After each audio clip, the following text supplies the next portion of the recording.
নমস্কাৰ বন্ধু বান্ধৱীসকল, এই মুহূৰ্তত আহি পৰিছে অসমৰ লগতে ভাৰতবৰ্ষৰ কেইটামান গুৰুত্বপূৰ্ণ খবৰ। আপোনালোকে ভিডিঅ'টো স্কিপ নকৰাকৈ শেষলৈ চাই থাকিব। আজিৰ প্ৰথমটা গুৰুত্বপূৰ্ণ খবৰ, হাজাৰ হাজাৰ টেট উত্তীৰ্ণ পৰীক্ষাৰ্থীৰ মাজত হাহাকাৰ। এই মুহূৰ্তত আহি পৰিছে এটা বিগ ব্ৰেকিং নিউজ। টেট পৰীক্ষাত পাছ কৰি চাকৰি নাপাই কান্দোনত ভাঙি পৰিছে হাজাৰ হাজাৰ পৰীক্ষাৰ্থীয়ে। তিনিবাৰকৈ টেট পৰীক্ষাত উত্তীৰ্ণ হৈছো, ভাল নম্বৰ পাইছো আমি, কিন্তু এতিয়া ইনভেলিড হৈ গ'ল বুলি আমি কেনেকৈ মানি ল'ম? হিমন্ত চৰকাৰৰ বিৰুদ্ধে ওলাই আহিল হাজাৰ হাজাৰ টেট উত্তীৰ্ণ পৰীক্ষাৰ্থী। কি হ'ব আমাৰ ভৱিষ্যত? আমাক উত্তৰ দিয়ক।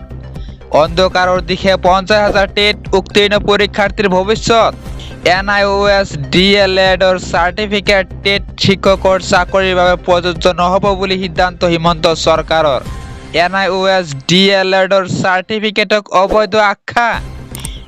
NIOS DLED চাৰ্টিফিকেট লৈ চাকৰি কৰিব নোৱাৰিব টেট উত্তীৰ্ণ পৰীক্ষাৰ্থীয়ে। আজিৰ পৰৱৰ্তী গুৰুত্বপূৰ্ণ খবৰ, হাতত মাত্ৰ আছে 3টা দিন। এই মুহূৰ্তত আহি পৰিছে এটা বিগ ব্ৰেকিং নিউজ। ভোটাৰ তালিকাত নাম নাই নেকি আপোনাৰ? যদি ভোটাৰ তালিকাত নামৰ বিসংগতি আছে, শীঘ্ৰে কৰক আবেদন। কিদৰে নাম শুধৰণি অথবা অন্তৰ্ভুক্তিৰ বাবে আবেদন কৰিব? 8 জানুৱাৰী পৰ্যন্ত ভোটাৰ তালিকাত নাম অন্তৰ্ভুক্তিৰ বাবে চলিব প্ৰক্ৰিয়া। 6 নম্বৰ প্ৰপত্ৰ দাখিল কৰিব পাৰিব এই সময়ছোৱাত। প্ৰতিটো ভোট কেন্দ্ৰত উপলব্ধ হ'ব এই সুবিধা। অনলাইন পদ্ধতিৰেও চলিব এই প্ৰক্ৰিয়া। 2024 চনৰ 1 জানুৱাৰীত 18 বছৰ সম্পূৰ্ণ কৰাসকলে দাখিল কৰিব পাৰিব প্ৰপত্ৰ। 17 বছৰৰ যুৱক যুৱতীৰ বাবেও আছে আবেদনৰ সুবিধা।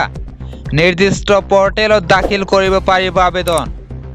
8 ফেব্ৰুৱাৰীত প্ৰকাশ পাব চূড়ান্ত ভোটাৰ তালিকা। আজিৰ পৰৱৰ্তী গুৰুত্বপূৰ্ণ খবৰ, 48 ঘণ্টাৰ বাবে স্তব্ধ হৈ পৰিব অসম। এই মুহূৰ্তত আহি পৰিছে এটা বিগ ব্ৰেকিং নিউজ। পেট্ৰল পাম্পত আগন্তুক 2টা দিনত নাপাব পেট্ৰল ডিজেল। আজিয়ে ভৰাই লওক আপোনাৰ বাহনত পেট্ৰল ডিজেল। আগন্তুক 2টা দিনত অসমত ৰন্ধন গেছৰ ভয়াৱহ নাটনিৰ আশংকা। 3 দিনত দেশৰ অৰ্থনীতি স্তব্ধ কৰি দিয়াৰ হুংকাৰ চালকসকলৰ। 5 আৰু 6 জানুৱাৰীত ধৰ্মঘাট কাৰ্যসূচী ঘোষণা কৰিছে মটৰ শ্ৰমিকসকলে। 5 আৰু 6 জানুৱাৰীত ৰাজ্যত বন্ধ থাকিব অলা উবেৰৰ চলাচল।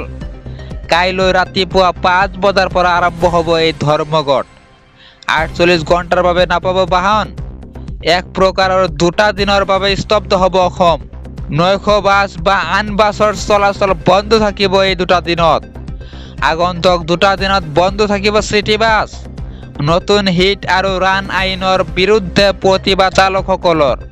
এই আইন অনুসৰি 7 লাখ টকাৰ জৰিমনা আৰু 10 বছৰৰ কাৰাদণ্ড। আইন বাতিল নহ'লে চলি যাব এই আন্দোলন। বন্ধু বান্ধৱীসকল, এনেকুৱা ধৰণৰ খবৰ নিত্য নিত্য পাবলৈ হ'লে আমাৰ চেনেলটো ছাবস্ক্ৰাইব কৰিবলৈ নাপাহৰিব।